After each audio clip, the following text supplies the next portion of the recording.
Hello friends, this video on nuclei part 1 is brought to you by examfear.com. No more fear from exam.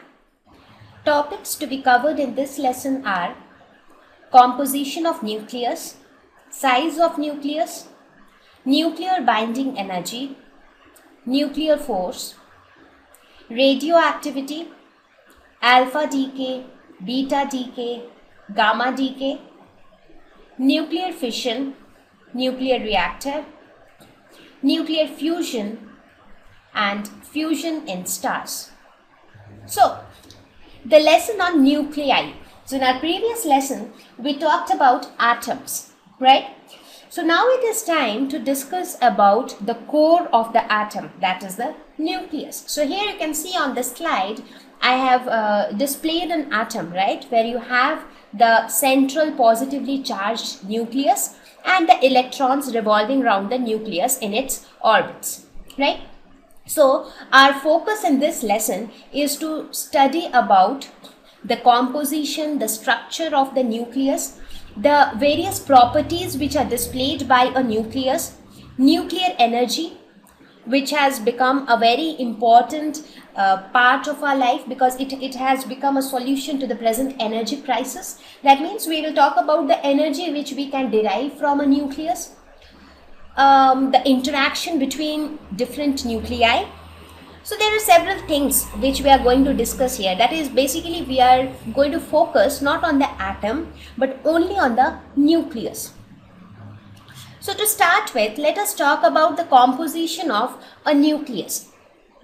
I am sure all of you know that a nucleus consists of protons and neutrons.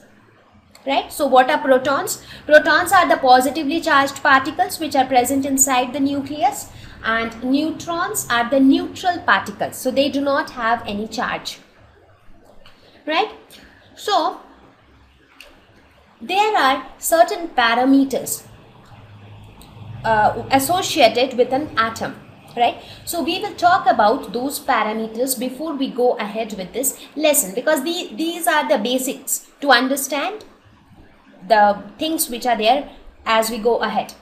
So the first thing we will talk about is atomic number. When I talk about any element, it has got an atomic number of its own. I am very sure you have studied all these things in your chemistry, but still it is a kind of review. So when I say atomic number, I mean the total number of protons which are present in the nucleus of that atom. So atomic number is the number of protons.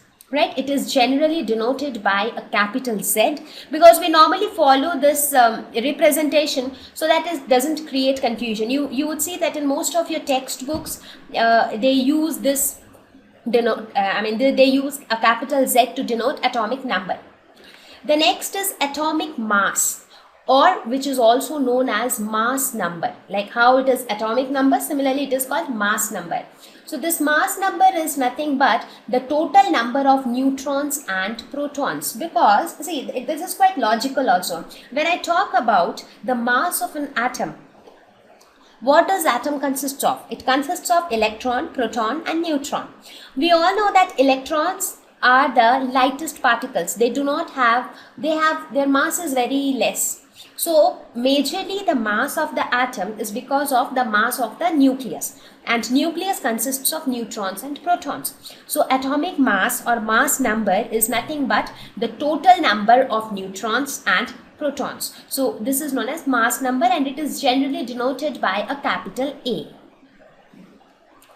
Protons and neutrons are often together called as nucleons. You would see this term being used over and over again in this lesson, because in this lesson our focus will only be on the nucleus, and the nucleus consists of nucleons. The next thing which we will talk about is the total charge on the nucleus. So we will see that in our next slide. Before that, since we talked about the representation, so how do we generally represent an element? Let us suppose the general representation is, let us suppose this is some element X. It has got atomic number Z and mass number E. So this is how we generally represent any element. For example, I'll give you an example. Let us say I take the example of hydrogen. What is the atomic number of hydrogen? It is the number of protons present in hydrogen. So how many protons are there in hydrogen? 1. What is the mass number of hydrogen? Mass number is the total number of protons and neutrons. In case of hydrogen, we do not have a neutron. So the total number of proton and neutron is also 1. So this is how we represent hydrogen. Let us take another example. Let us take the example of carbon. What about carbon? What would be the atomic number of carbon? Atomic number would be the number of protons. How many protons does carbon have? It has 6 protons. Right? When I talk about carbon, it has got 6 protons, 6 electrons and 6 neutrons. Right? So the atomic number becomes 6 and the mass number will be number of protons plus number of neutrons. That means 6 plus 6, that is 12.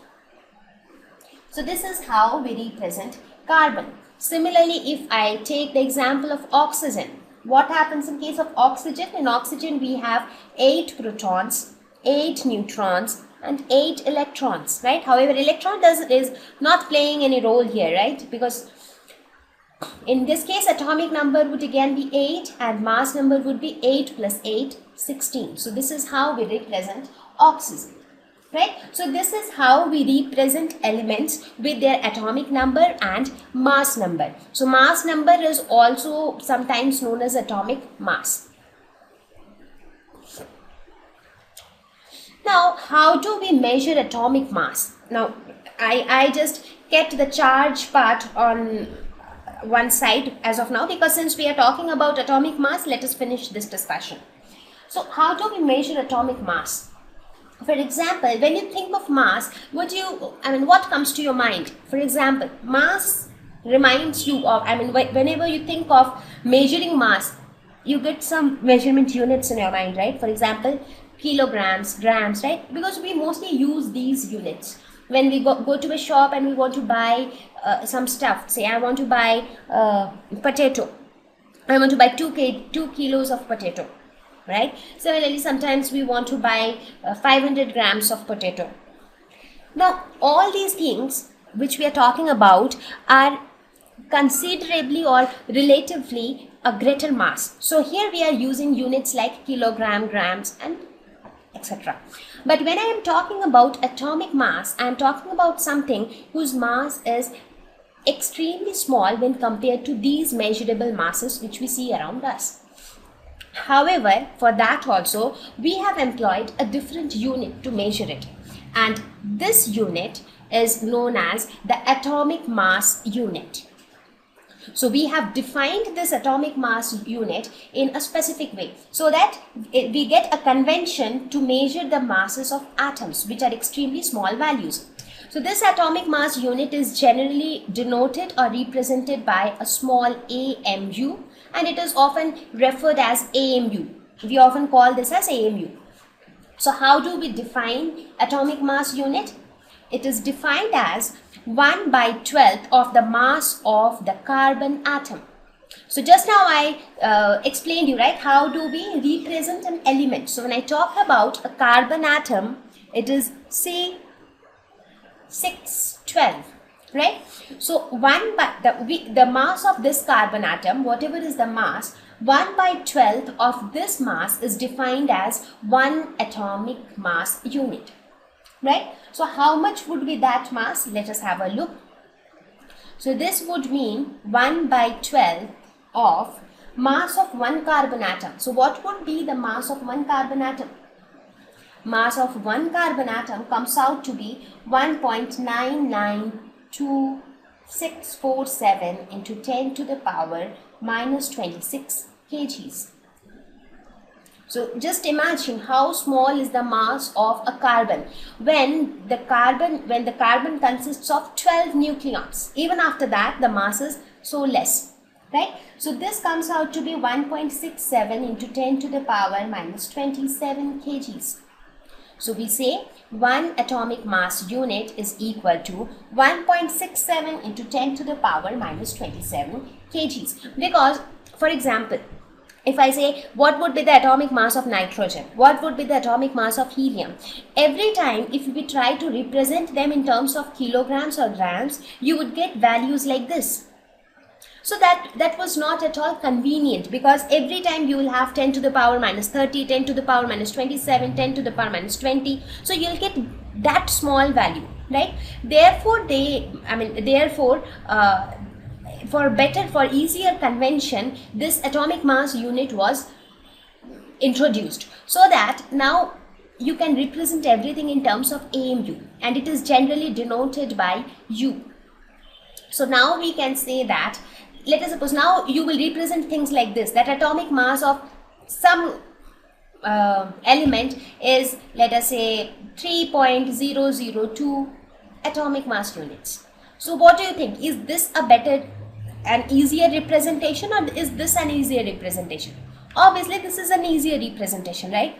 So because of this simplicity, this atomic mass unit became popular. So now this atomic mass unit, I mean whatever value we get for in terms of atomic mass unit, that is not always the exact value, because we will calculate it in this way, right? Suppose whatever be the mass of that object, we will convert it into atomic mass units, which is again 1/12 of mass of carbon. Now for accurate measurement, if we want exact measurement of atomic mass, how do we get that? We get that using an instrument known as mass spectrometer. We will not talk about mass spectrometer now, because it is little complicated to understand at your level now. So when you go for your higher studies, you will get to know, you'll get to use mass spectrometer in your physics laboratories, right? So this is an instrument which is extremely useful for in detecting elements as well. You can detect elements because this instrument helps you to determine the atomic masses of elements, and that helps you to identify unknown elements as well, right? So it has got extremely useful applications, and this is how we actually, for accurate measurements of atomic mass, we use this instrument, right? So I hope you're clear with the unit which we use to measure atomic mass. Thank you.